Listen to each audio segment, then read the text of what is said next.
উফ,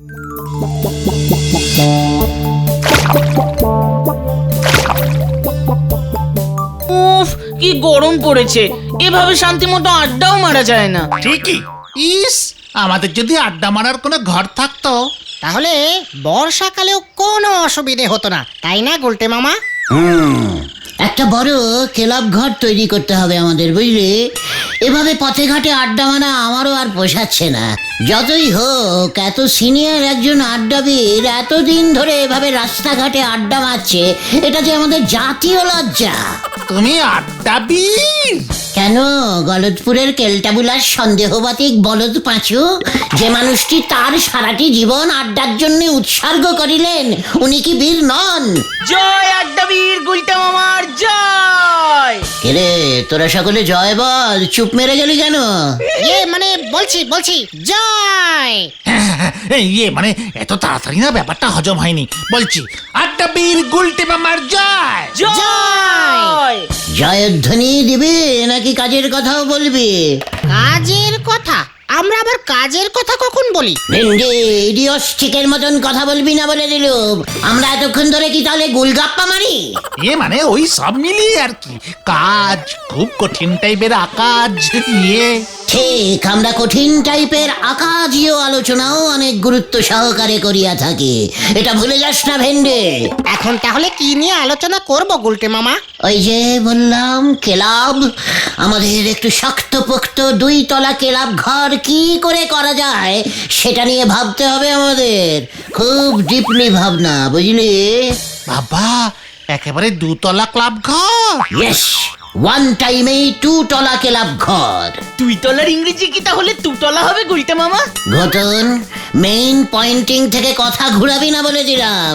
কিন্তু তার জন্য তো অনেক টাকা দরকার গুলটে মামা। ওটাই তো আমাদের নেই। শোন, গলদপুরের হতাশ টাইপের বলদগণ, কোনো কিছুতেই হাল কখনো ছাড়বি না। কখন যে কোথা থেকে টাকা এসে পড়বে সেটা আইও জানি না, ইউও জানিস না। আন্ডারস্ট্যান্ডিং ছিস? মানে হ্যাঁ, বুঝেছি। ঠিক বলেছো গুলটে মামা। এই তো সেদিন বাবা বলছিল, বাবার বন্ধু আছে না দত্ত কাকু, উনি ওনার দাদুর একটা নিব ভাঙা পেন বিক্রি করে 1.5 লক্ষ টাকা পেয়েছেন। কি? হ্যাঁ, 1 পিস পুরনো পেন বিক্রি করে 1.5 লক্ষ টাকা? তাও পেনটার নিব ভাঙা? তার মানে লেখা পড়ে না? হ্যাঁ, বাবা বলল পুরনো জিনিসের অনেক দাম হয়। এই ঘটনাটা এসব কি বলছে রে পাঁচু? ওল্ড জিনিসের বিগ দাম, এটা তো জানতাম না। ঘটন ঠিকই বলেছে গুলটে মামা। বাবার এক যজমান জমিদার ছিল এক সময়ে, তাদের বংশের একটা পুরনো পিকদানি, মানে পান খেয়ে পিক ফেলে যে কৌটোয়, সেটা বিক্রি করে 70,000 টাকা পেয়েছিল। এসব কি বলছিস পাঁচু? আগে বলিসনি কেন তুই? পিক মানে পিকদানি, মানে পান খেয়ে পিক ফেলে যে কৌটোয়, সেটা বিক্রি করে 70,000? ওরে বাবা, আমি যে আর মাথা ঠান্ডা রাখতে পারছি না। জানিস, সেদিন আমার ওই পিসেমশাইয়ের ছেঁড়া কম্বলটা আমি ফেলে দিলাম। মানে গুলটে মামা, বলছিলাম কি, তোমার পিসে মশাইয়ের ছেঁড়া কম্বল কি বিক্রি হতো? হোয়াট? ভেন্ডি, মুখ সামলে কথা বল বলে দিলাম। কম্বলটা ভেরি ওল্ড ছিল জানিস, তার উপরে ভেরি ব্যাড কন্ডিশনে। পিকদানি বিক্রি হতে পারে, কম্বল বিক্রি হবে না? আর কোনো কথা শুনতে চাই না। ক্লাব ঘর যদি বানাতে চাস, তবে বাড়িতে তোদের যত পুরনো জিনিস আছে সব নিয়ে আয়। ঘটনা, তুই ঢিলার বাবার ঠেলাটা জোগাড় কর দিকে। হ্যাঁ রে, আজ বিকেল থেকেই আমরা পুরনো জিনিসের ব্যবসা শুরু করে দেব। মানে বলছিলাম কি গুলটে মামা, ব্যাপারটা কিন্তু এমন। কাজ স্টার্টিং কর, লিডার শটাস।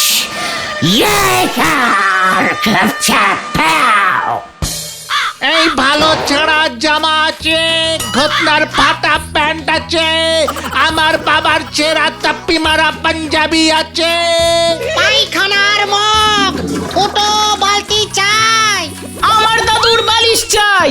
আরো জোরে চাচা। এই পুরোনো ভালো ভালো ভাঙা চোরা চেরা বাটার জিনিস আছে। এই যে এই প্লাস্টিকের ভাঙা মগখানের দাম কত রে? আপনার পছন্দ আছে বলতে হবে দাদু, একেবারে ঠিক জিনিসটি তুলেছেন। এক সময় এই মগটি লইয়া এই ঘটনের দাদু রোজ দিনে 10-12 বার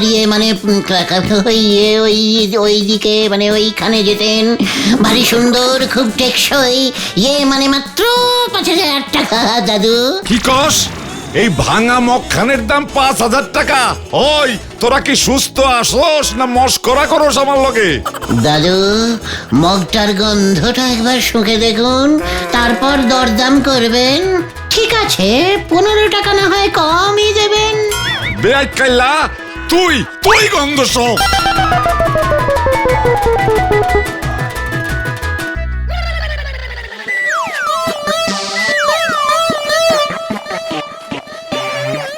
ব্যবসা ভাগ্যটা দেখছি আমার ভেরি ব্যাডলি খারাপ। ওই দাদুর ভাঙা কলম 1.5 লক্ষই বিক্রি হয়ে গেল, আর আমার এখানে তার থেকেও ভাঙা জিনিস আছে, অথচ বিক্রি হচ্ছে না। দামটা একটু কমাতে হবে বলে মনে হচ্ছে গুলটে মামা। কাভি নেই। ভালো করে হাঁক পারতো দেখি ঘটন। পুরনো ফাটা বালিশ চাই, পুরনো হাফ প্যান্ট আছে, 6টা তাপ্পি মারা, পুরনো ছেঁড়া গামছা লাগবে, পুরনো হাফ প্যান্ট, পুরনো ছেঁড়া বালিশ। বুঝে বাপ রে বাপ, এ আবার কেমন বিজনেস শুরু করলে গো নন্দ ভন্ড গুলছে বাবু? নড়া, তোর কাছে যদি কোনো পুরনো কাপ প্লেট থাকে তাহলে দিয়ে দে, 1,500 টাকায় বেচে দেবো। এ কি বলতেছ গো? পুরনো জিনিসের এত দাম হয় বুঝি? কালি তো ভাবতেছি আমি আমার এই পাজামাটা আগে খুলে দিয়ে দেব। এটা আমার ঠাউরদার পাজামা ছিল গো, অনেক দিন পরে ফেলেছি। এই থাক দাদা, ওটা পরে দিও। আমরা আগে কিছু জিনিস বিক্রি করে নি, তারপরে নতুন মাল তুলবো। ও, এখনো কিছু বউনি করতে পারোনি বুঝি? সবাই কি আর আমার মতো পাকা বিজনেসম্যান হয়? তারপর নন্দ ভন্ড গুলটে বাবুরে দেখে লোকজন তো আগেই তুরিক্কি খেপে যাবে। নড়া, তুই কিছু কিনতে হলে কেন, নয়তো আমাদের ছাড়। তোমারই আমি ধরিছি কোথায় যে ছাড়বো?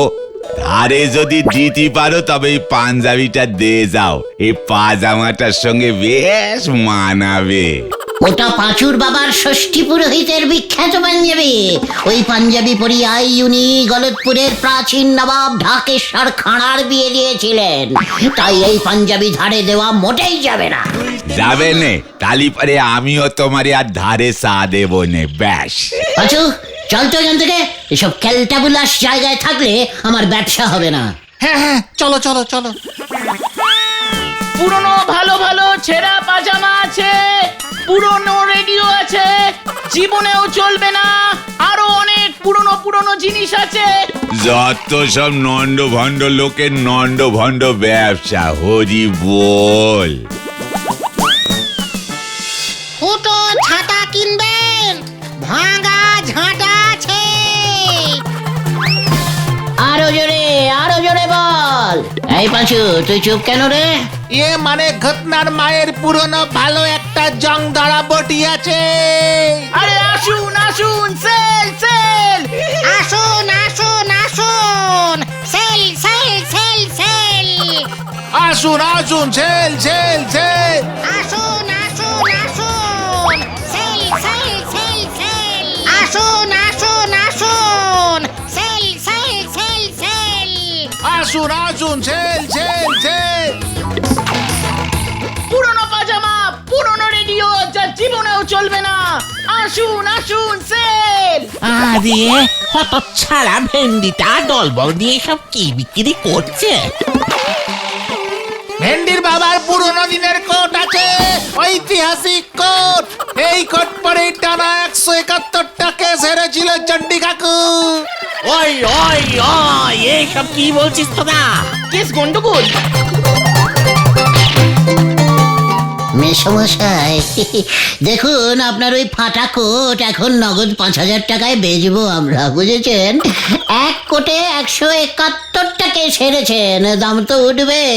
হতচ্ছাড়া, চিৎকার করে সারা পাড়ায় এসব কি বলে বেড়াচ্ছে? দাঁড়া তোদের মজা দেখাচ্ছি। উড়ি বাবা গো, এই আমি না, সব গুলটে মামা। উড়িয়া বাবা গে, উড়িয়া বাবা। মানে মেসমশাই পাঁচুদের ঝাঁটা ওটা মাত্র 350 ডিসকাউন্টিং দামে দিয়ে দিচ্ছে। এই ঝাঁটা আমি তোদের পিঠে ভাঙবো। পাও গুলটে মামা। উড়ি বাবা গো, ওই দেখো আমায় রেখে সবাই চলে গেল। মেসমশাই এখন দোকান বন্ধ, আমিও যাই।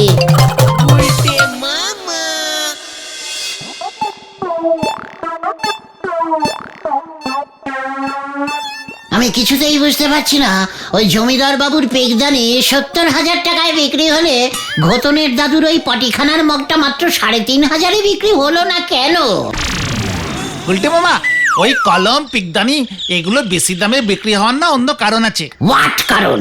ওই দত্ত কাকুর দাদু যার কলম, তিনি একজন স্বাধীনতা সংগ্রামী ছিলেন।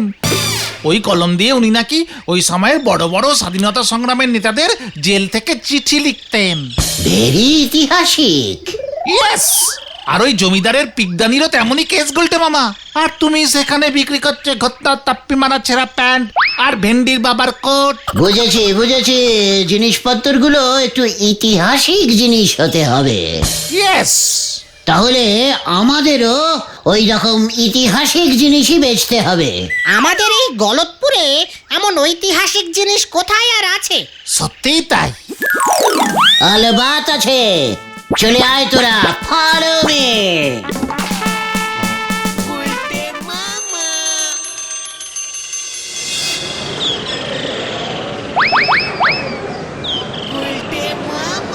আইতে পারি? ইয়ে মানে আই কাম স্যার। কে?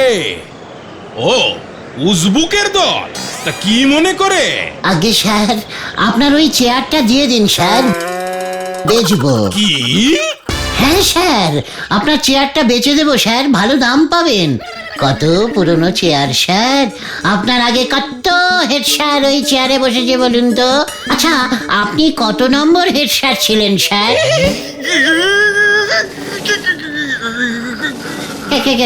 কাঁপছেন কেন স্যার, কাঁপছেন কেন? এই দেখো পাঁচু, এখনো দাম বলিনি, তার আগেই হেড স্যারের কাঁপুনি হচ্ছে। দাম শুনে তো পড়ে যাবে, এই তোরা কিন্তু ধরিস। তবে রে, হ্যাঁ? এই চেয়ার তোর মাথায় ভাঙবো আমি। এই তো স্যার ঠিক ধরেছেন, ভাঙা চেয়ারের দাম বেশি। দেখ তবে। দারোয়ান, এই দারোয়ান। বিজনেস তোমার কপালে নেই গুলটে মামা। তাও এমন ক্যালটাবুলাস ব্যবসা। পাঁচু, আমার ডায়লগ আমাকেই ঝাড়বি না বলে দিলাম। হ্যাঁ অন্য ডায়লগ ঝাড়ো পাচুদা। ঘটনা মুখ শান্তিং কর বলে দিলাম। শোন, গলদপুরের অস্থির বলদের দল, বড় বড় কাজে এমন অনেক ছোট ছোট বাধা আসে রে। তা বলে আমাদের থেমে থাকলে তো চলবে না। থামবো না তো চলবো কি করে সেটা তো বলো। আমি একটা জব্বর ইতিহাসিক